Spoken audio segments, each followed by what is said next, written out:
Yesterday, I endeavored to show how the special configuration of mythologies, such as the Osiris myth, Greek mythology, and in a certain sense even the Old Testament teachings, to which we will return presently, is associated with changes in the states of human consciousness.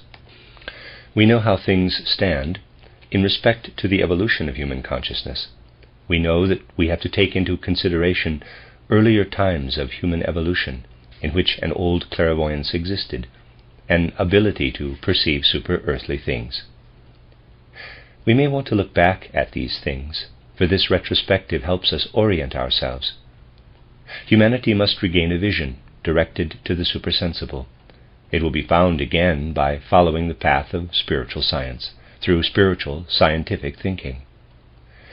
The resolve to orientate ourselves toward things, yet to come through a consideration of what has been, will help us see what each person can do, no matter where he or she stands in the world.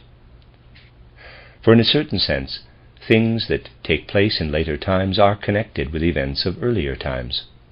From the vantage point of our fifth post-Atlantean epoch, which is still unfolding around us, we are looking back to the fourth post-Atlantean or Greco-Latin epoch and to the third, or Egyptian epoch.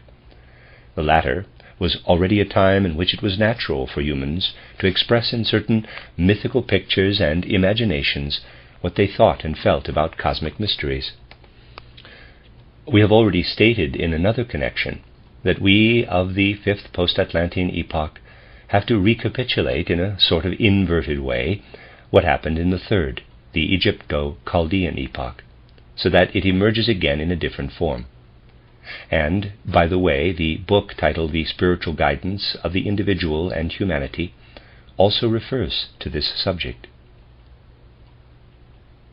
We saw yesterday that in the time of the Greco-Latin evolution, beginning with the 7th or 8th century before our era, there was a kind of looking back on the part of humanity, and that looking back to other states of consciousness was in fact expressed in imaginative myths about the ruling spiritual beings. In the fourth epoch, people knew. When we look around us, we see only the physical world, but we can reflect on the other worlds. Moreover, if you have followed attentively what I say in my book titled The Riddles of Philosophy, you know that in Greek times, and even much later, people saw ideas, as it were, as Goethe still did, and that they could really say, "We see them." Entirely abstract thinking has only appeared in the modern age, but at that time there was indeed a seeing of ideas, a seeing of spiritual realities, a living in spiritual realities. In the fourth post-Atlantean epoch, this was no longer the case in the full sense, but people remembered that it had been so earlier. They said, and in fact this was the truth, that there were beings who lived in supersensible worlds and still preserved life in the imaginative consciousness. For the Greeks, the individuals of the Zeus circle were such beings. And the Egyptians said to themselves, when Osiris wandered upon earth, people still lived directly with imaginations. The Egyptians did not, of course, mean one specific Osiris, but they did believe there had been a time when human beings on earth lived in imaginations, and one described the type of human soul which was able to live in imaginations by saying, Osiris lived upon earth. This living in imaginations was lost and slain. Osiris was killed by his brother Typhon, that is, by that force of the human soul which, to be sure, is still turned to the supersensible realm, but is no longer willing to develop the imaginative faculties. The ancient clairvoyance exists no more. The forces active in the old clairvoyance are now amidst the dead. That is why Osiris is the judge of the dead. The human being meets him after passing through the gate of death. The figures of Osiris and Isis were associated with the death mystery of those people who set the Osiris myth at the center of their thought. Everything that I have said can be found in the details through which the Osiris myth has been elaborated. Among other things, the point of time is specified when, according to the legend, Osiris was killed by Typhon. And just as we can point to a very specific heavenly constellation that the Magi of the East knew to be the constellation in which the new cosmic age was to approach, we have pointed out in the Christmas lectures that by a certain constellation of the Virgin, the Magi of the East knew that they were to bring their offerings to the new world Savior. So, too, those whose thoughts centered on the Osiris myth looked back to very definite star constellations. They said that Osiris was slain, by which they meant the old life in the imaginations vanished, when the setting sun in autumn stood at 17 degrees of Scorpio, and in the opposite point of the heavens the full moon rose in Taurus, or in the Pleiades. The followers of Osiris declared this definite point of the year, marked by the full moon rising in Taurus, as the time when Osiris vanished from the earth, that is, when he was no longer present there. Of course, the way these things happen, they leave legacies. There have always been people, stragglers even up to recent centuries, who possessed imaginative clairvoyance. But the point is to indicate when imaginative clairvoyance disappeared from earth as a normal faculty of the human soul. And people were aware that in the age when imaginative clairvoyance prevailed on earth, conditions were quite different from what they were later. And this too was plainly indicated in the Osiris-Isis myth. But these are precisely the things for which the commentators of the Isis and Osiris myth show so little understanding. As you know, it is said that when Isis discovered that her husband Osiris had been slain, she departed on a search for the dead body. She found it at last at Byblos in Phoenicia, and brought the corpse from Phoenicia back to Egypt. Such a myth expresses a deep wisdom, a wisdom about human physiology. What were the conditions like during the time of Osiris? During this time there was not yet a script of the kind that was developed later. What prevailed in Egypt during the age of Osiris was picture writing, and it was considered sacred. And how actually was picture writing brought about? It was brought about by taking the most important signs, not from animal or other earthly forms, but from the star constellations, in fact from the things clairvoyants saw in the star constellations. To make a comparison with something that has been in our minds lately, I might say, you have heard how Olaf Astason, in the, quote, dream of Olaf Astason, unquote, experiences the spirit snake, the spirit dog, and the spirit bull. He describes what he feels about them. Imagine such pictures, but in a far more perfect form, as signs. These signs, then, are images of imaginations. Signs like the signs of the earliest writing were held to be holy. In ancient times, cosmic wisdom was contained in such signs, wisdom which was at the same time a wisdom of the celestial sky, inasmuch as people read the cosmic mysteries in the star script, as only the dead can do now. The gift of possessing a writing which is really a reproduction of imaginations belonged to humanity only at a certain period of time, and then vanished. And the ancients knew that this imaginative way of writing existed in the age of Osiris. Together with the dying away of the old life of the world in imaginations, the ancient picture script disappeared, and what has become the abstract script arose. This no longer expresses mysteries, but gradually, since it has become abstract, has come to express only the sense world, becoming the ordinary alphabet script.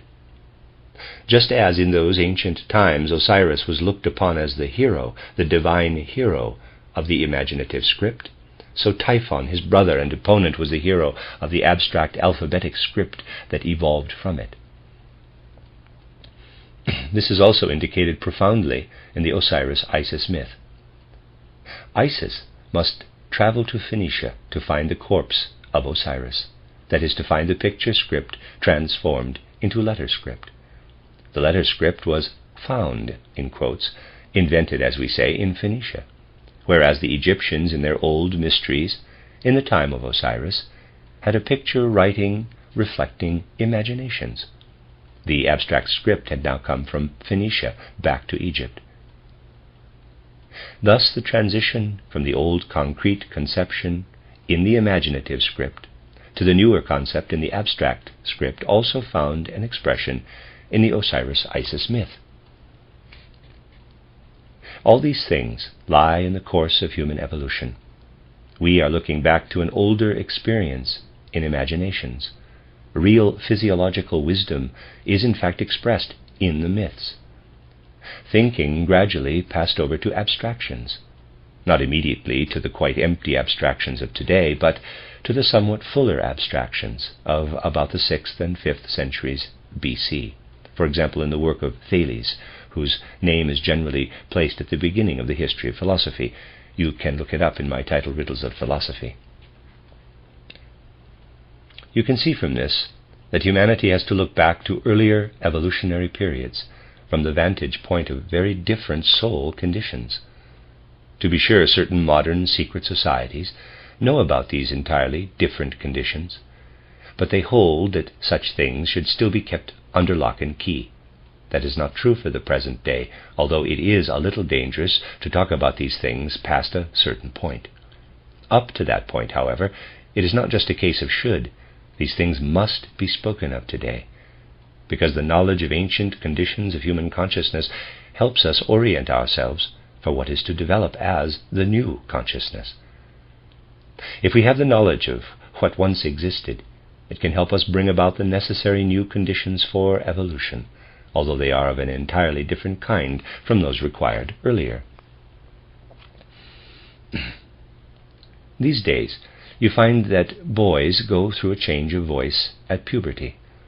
As we know, it is the expression of an organic process, which occurs differently in the female sex, and which, to outward appearances, makes greater inroads into the female human being, since the process reaches more directly into the physical body. But that is not true. The influence on boys is just as strong, though it lies in a different sphere, so to say, and comes to external physical expression only in the change of voice.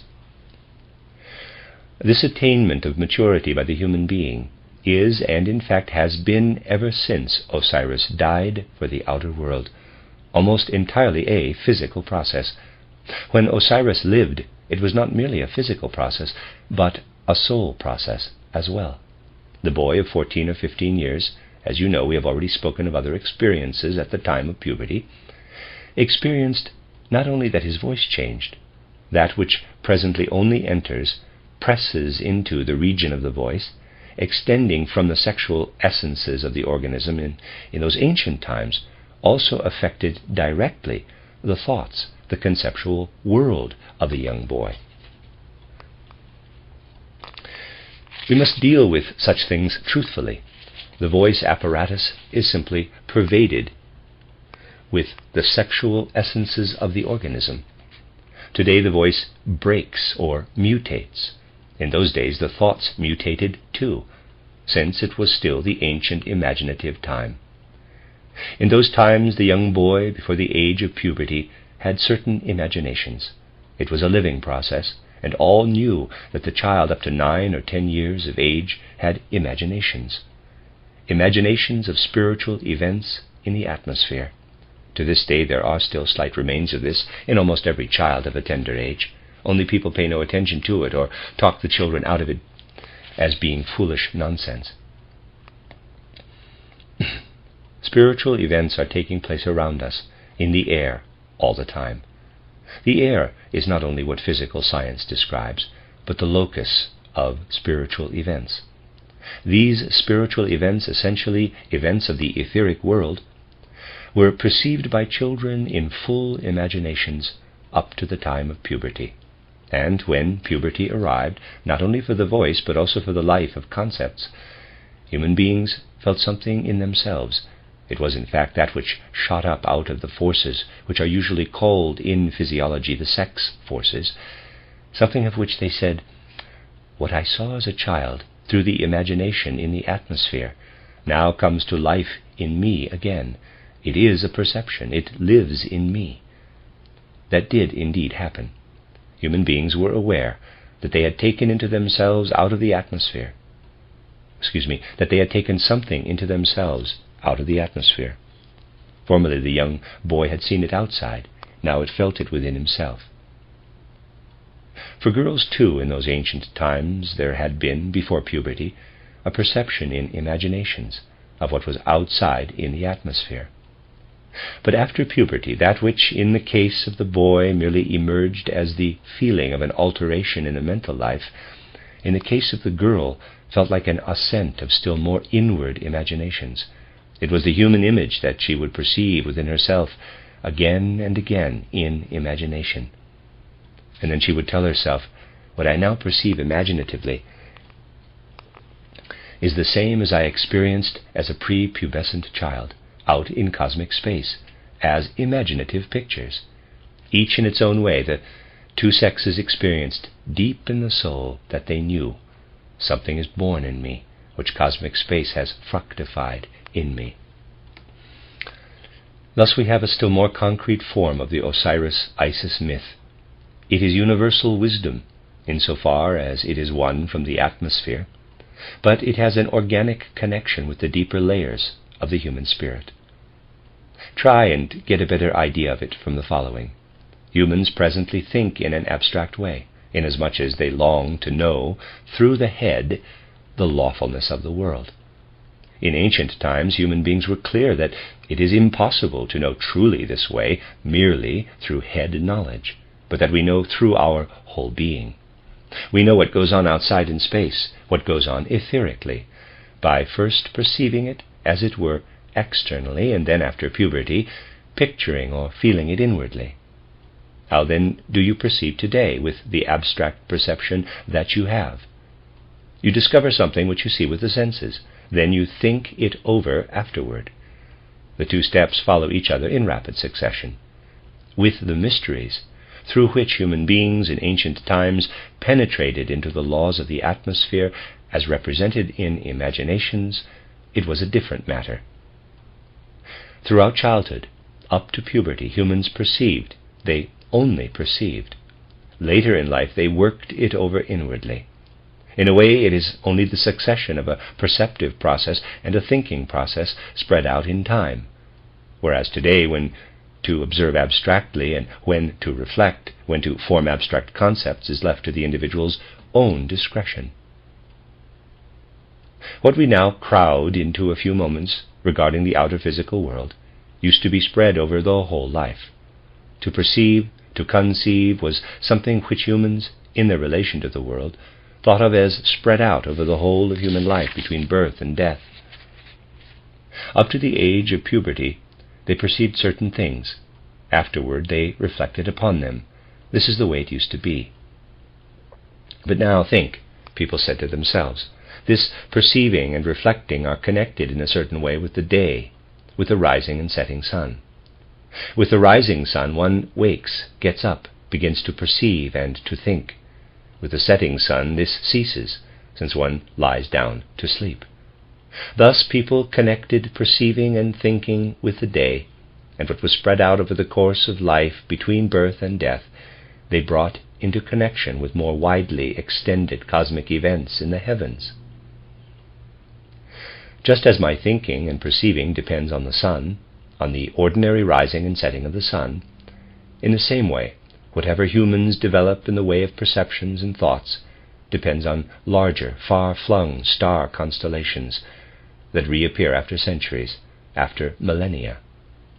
And just as in the past people connected ordinary perception and thinking with the day, with sunrise and sunset, indeed as people do today, though they don't think so and even may believe they go by the clock, so they connected matters concerning more comprehensive cosmic mysteries with the other star constellations, with the other events in the heavens.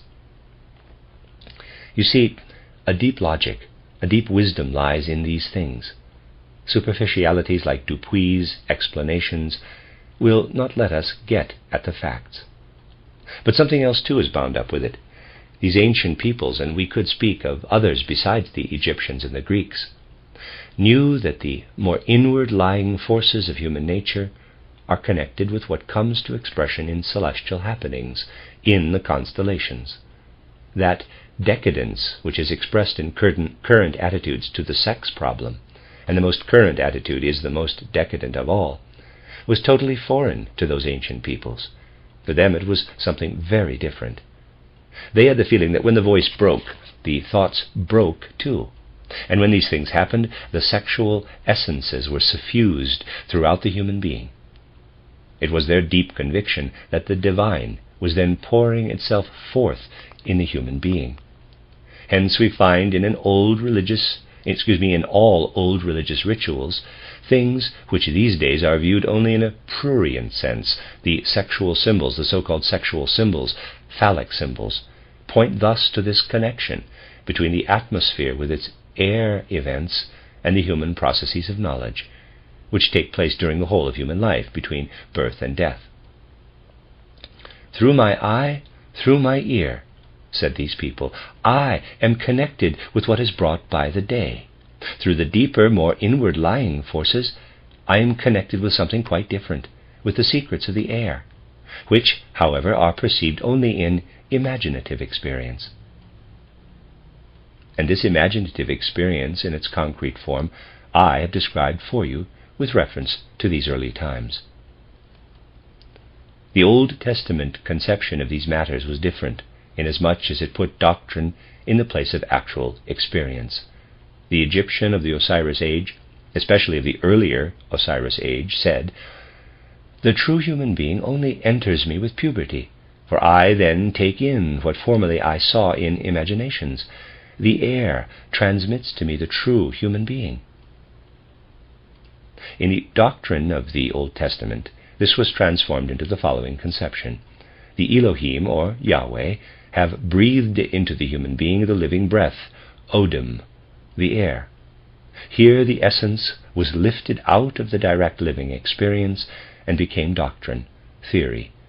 This was necessary, for, and this is the meaning of the Old Testament, only so could human beings be led from that symbiosis with the outer world, in which an inner connection still existed between the human microcosm and the macrocosm, the world, to their further evolution, of which I will speak later.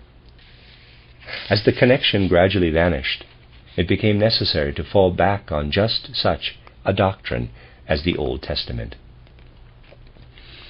But now came the time of the death of Osiris, and therewith the time too in which, while one thing became finer, the other thing, as it were, became coarser. How is that to be understood? Well, you can imagine it thus. Reverting to the old Osiris time, the human being before puberty saw or felt the light imaginations in the outer air. I am talking only of the male sex here. Up to the time of puberty, the boy saw the light imaginations in the air, in his environment. Afterward, he had the feeling that they had entered into him, and the changes occurred of which we have spoken. For the child, the air was everywhere filled with light phenomena. For the grown man, the matured man, the air was still there, of course, but he knew that, as a child, he had seen something else in it. He knew that the air was at the same time the bearer, the mother of light. He knew that it was not true that when he looked out into the air there was nothing in it but what was shown physically. Beings lived in it, which were to be perceived in imagination. For the Greeks, these beings were the beings of Zeus's circle. Thus humans knew that there were beings in the air. But the fact that human states of consciousness have changed is connected with the fact that even objective things became different in their finer substantiality. Naturally, for the modern intellectual, it is an outrage to say such things. I know it is an outrage, but it is nevertheless true. The air has become different. Naturally, it has not changed in a way that can be tested by chemical reagents. Nevertheless, the air has become different. The air has lost its power to express the light imaginations. The air has, one could say, become coarser. It has actually become different on earth since that ancient time. The air has become coarser. But not only the air, the human being too has become coarser. That which formerly lived spiritually in the essences permeating the larynx and the rest of the organism has grown coarser also. So, in fact, when we speak today of the sexual essences, We speak of something different from what one would have spoken of in ancient times. Everyone in ancient times knew, my day-to-day perceptions are connected with my personality. The rest, which I experience from the atmosphere, experience with my whole life. That, however, is connected with humanity as a whole. That goes beyond the individual person. Hence they also sought to fathom the social mysteries under which humans live together, through the link which bound them with the macrocosm. They looked for social wisdom in star wisdom. But what lived in human beings as social wisdom bound them in fact to the celestial. This was expressed in the most commonplace concepts. A human couple, before the death of Osiris, would never have felt anything other than that they had received a child from heaven. That was a living consciousness, and it corresponded also with truth. And this living consciousness could develop because humans knew that whatever they experienced, they received out of the air-filled space. Of all this, only the coarse dregs, so to say, have been left. Just as in the air only the coarse sediment of those vigorous forces of the air that previously revealed themselves in imaginations remains, so in the human being only the coarse dregs are left behind. This needed to happen, since otherwise humans could not have attained freedom and a full consciousness of the ego. But still we are left with the dregs. In this way, however, all that the ancients meant by the divine, which as you can now readily realize was associated in a roundabout way with the sexual essences, all this has been coarsened, not only the idea but also the reality. Nevertheless, it is still there one way and another. Human reproduction in those ancient times was thought to be a direct connection with the microcosmic bond of humanity, as you have seen. But the whole of human social life on earth was in fact also thought to be associated with this macrocosmic bond. Numa Pompilius went to the nymph Aegeria to receive information from her as to how he should arrange social conditions in the Roman Empire. This, however, means nothing else than that he had let the star wisdom be imparted for him. Had let the star wisdom be imparted to him, had let the star wisdom tell him how society should be organized. That which humans reproduce on earth, and which is connected with successive generations, was to be placed in the service of the star's message. Just as individuals directed their life with their ordinary perceiving and thinking, according to the rising and setting of the sun, so too what later became known as nation-states, that is, human groups, were to be placed under the star constellations as expressions of cosmic relationships.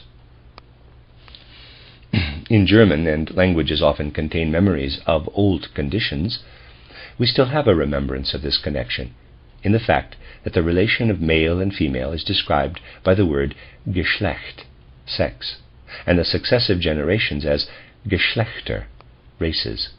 It is one in the same word, the Geschlecht, the family, interconnected blood relations, and then the relation of man and woman. This occurs also in other languages, and it always points to humanity's search for a recognizable connection between the macrocosm and what lies in their nature, in the deeper strata of their being. These things have become coarsened in the way we have discussed. Among other remnants is the greedy and sentimental attachment to nationality, the clinging to the national, the chauvinistic impulse for the national.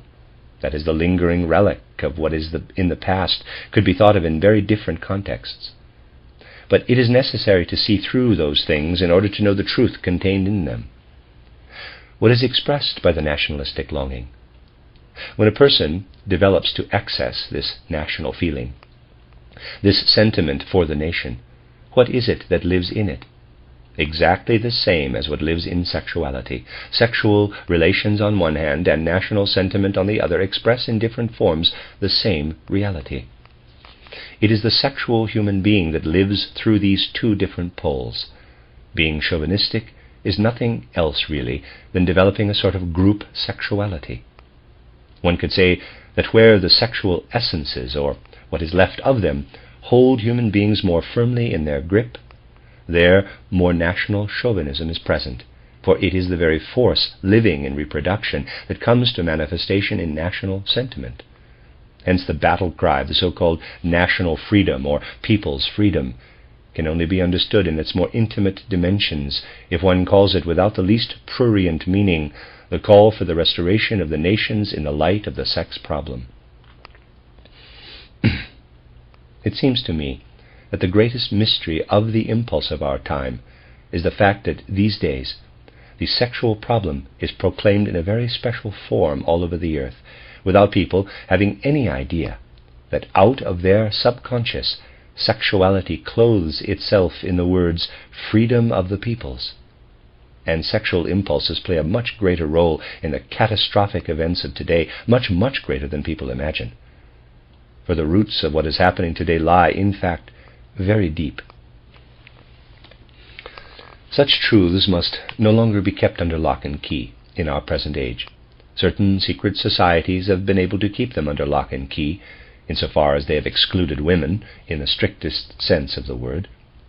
While even today joint work with women can lead to all sorts of problems, as has repeatedly been observed, yet the time has come in which right views on these matters must be spread among humanity. Of course, all kinds of prurient, foolish, silly ideas have been spread abroad from certain directions, so that without any knowledge of the more intimate connections, all sorts of things are treated today as sexual problems. You can see how what here is pure, genuine, honorable truth comes in contact, on the one hand, with what can be the most impure, lowest way of thinking, as is shown from time to time in the outgrowths of psychoanalysis or similar things. You will always find, however, that whereas something rightly understood is profound truth, it needs hardly to be altered at all in words, but only to be permeated with a low-minded type of thought, to be reproduced to a reduced to a pernicious, stupid, thoroughly objectionable conception. A former age could speak of nations, when nations were pictured in such a way that one nation had its guardian spirit in Orion, another in another star, and one knew that one's life was ruled by the star constellations. One then appealed, as it were, to the heavenly order. Today, when this heavenly ordering is no longer available, the appeal is a chauvinistic appeal to the merely national. That is, the assertion of an eminently psychosexual impulse, a backward, luciferic impulse. If one would see clearly and plainly what is today, one must not shrink from the actual underlying truth. But one can also see from such things why people are so afraid of the truth. Just imagine if in the outcry on the freedom of nations and so forth that is raised today, people were to hear that, quote, it all stems from sexual impulses, unquote. Just imagine that. Imagine the crowing cock. I don't mean a particular one, not necessarily just Clemenceau. Just picture all the declaimers on this theme. And imagine that they had to realize that their crow is nothing more, after all, than the mating call of the cock. However, finally it is decked out in national garments. These are things which humans must learn to know today, and which they do not want to hear. For as you know, things that are black are asserted to be white, and those that are white black. The point is that the ancient time of which I have spoken has brought us to the fifth post-Atlantean epoch, in which abstraction has gradually developed. At the boundary between the fourth and fifth post-Atlantean epochs, human beings, the best of them included, fought and killed each other over the intellectual value of abstraction. You can read about it in my title, Riddles of Philosophy, where I speak of the nominalism and realism of the Middle Ages. Abstraction had grown to such a pitch that people asked themselves, when I form a concept, has that any significance for the things outside? Or is it only a name in my head? Today people no longer reflect on such things. Of what interest is it to people to know that human beings tormented themselves in the Middle Ages, when the abstractive power of thought was felt about what role the so-called universals, the general ideas, play in the world. That one wrestled and strove about what role abstractions play. Nowadays, no one thinks about this anymore. People have already become used to abstractions. No one strives to get beyond the abstract impulse, but on the contrary, only to get thoroughly within it. The conflict over universals ultimately came to the point where it was said, universals, general ideas, exist at first as specific ideas in God. Those are universals ante rem, when the ideas are in the objects. Universals in rem, and then the ideas are in our mind, our soul. Universals post rem. That was an expedient, a way to find one's proper stand on the question. Are human beings connected with reality when they think, when they only think ideas? Something of how in ancient times human beings had been connected with reality could still be felt. In the past, when human beings reached maturity, they thought over, as it were, what as children they had formerly perceived. Only then did they know that the true human being had entered. So, in the Middle Ages, one had to struggle desperately over the universals, over whether, when one thinks, something of reality is still left in one's thought, or whether thought is entirely divorced from reality and has nothing to do with it. Since that time, people have grown accustomed to take the universals, the abstractions, as abstractions, and are more or less completely cut off from reality in their consciousness. Such a process is taking place continually on a small scale. Think for a moment.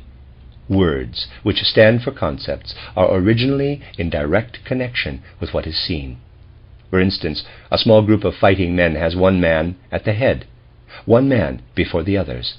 They call him the foremost, the first, Fürst, chief or prince.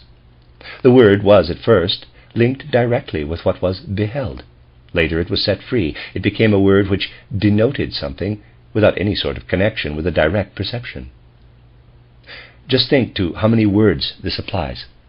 And the next step is that certain words then become privileged, that speech becomes monopolized, becomes the property of the state. Even in language, certain things are developing in this direction, are they not? Take the simple case that someone has learned a great deal, has become wise. Let us say, without trying to be funny, he is a learned man. In a certain naive way, one might call him doctor. Here we have a connection with fact if we call someone doctor who is seen to be learned. For this title still has a certain significance when documentary evidence is provided by a corporation which gives this recognition. But the word loses its significance when it is monopolized. Yet humankind is enthusiastic about such monopolizing nowadays. All possible words are to be monopolized. A person is not supposed merely, through his gifts, to be an engineer, but this must also become a recognized title from heaven knows where. And increasingly, things are to be loosed from their connections. This is a small example of the abstraction process, but it is accomplished wholesale with momentous effects. A family has a father. What is the connection between the pater, who is the father of the family, and the pater, who is a priest? I wanted to bring this tearing loose of what is contained in the word forward, because it illustrates the abstraction process taking place in humanity. In the case of ideas, it is much more mischievous than in language.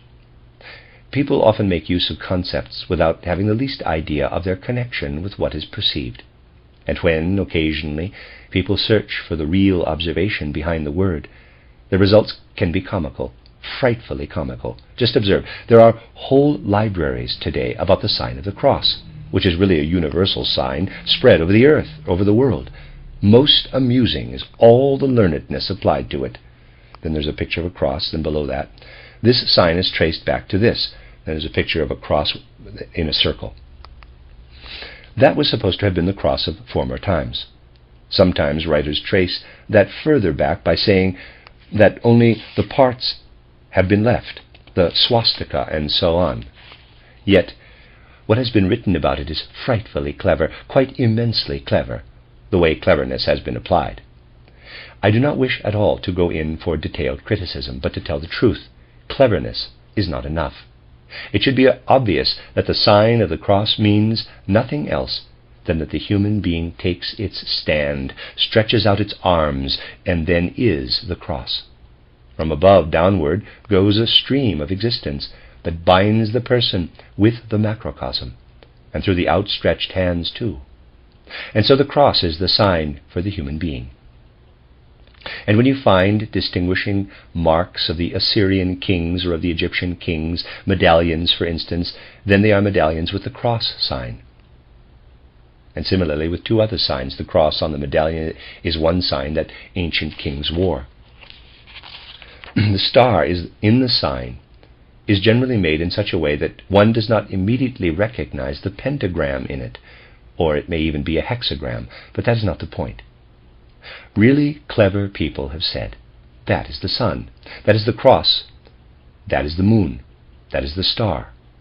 But the deeper meaning lies precisely in the fact that the human being, the microcosm, is compounded of sun and moon. You see, from this ordinary cross, how the concept has been separated from the real object. The direct perception is this. The sign is this, the human being in the form of a cross. People today know so little of how to connect the object with the sign that, as I have said, an immensely clever literature has come into existence to find out how this sign is connected with what it wants to express. And so one could write fancy articles over the most commonplace words without discovering how these things, these words, are connected with the realities. Humanity had to go through the period of abstractions. We know that today we are no longer in the sign of Aries, in which the sun stood at the beginning of spring, when the transition took place from the old imaginative time, of which echoes still lingered, to the age of abstractions. We have entered the age of Pisces. A special characteristic of this age is that the human being receives the force for abstract ideas out of the macrocosm. Today, this force is given to humanity from the macrocosm. But in the meantime, humans do not know how to reunite the abstract ideas with reality. They must be reunited. I started this lecture by saying that in this fifth post-Atlantean epoch, there must be a kind of recapitulation of the time in the Egyptian Chaldean epoch, when people looked back to the ancient Osiris age, when imaginations existed. The reverse, as it were, must take place. Humans must find their way back to the imaginations, or put differently, Osiris must become alive again. We must find ways and means to bring Osiris to life.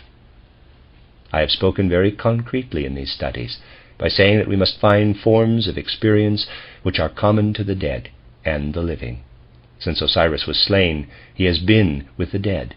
He will remain with the dead, but he will have to come again among the living when concerns arise that are common to the dead and the living for the social life of human beings. This brings us to the fact that people must understand something which is of the utmost necessity for our time to understand. How will Osiris be revived? How can Osiris come to new life? How do human beings approach life and experience again in the imaginative consciousness? We will speak tomorrow of how Osiris is to rise again, and how the resurrection is to be brought about. Tomorrow's subject, then, will be the imaginative consciousness.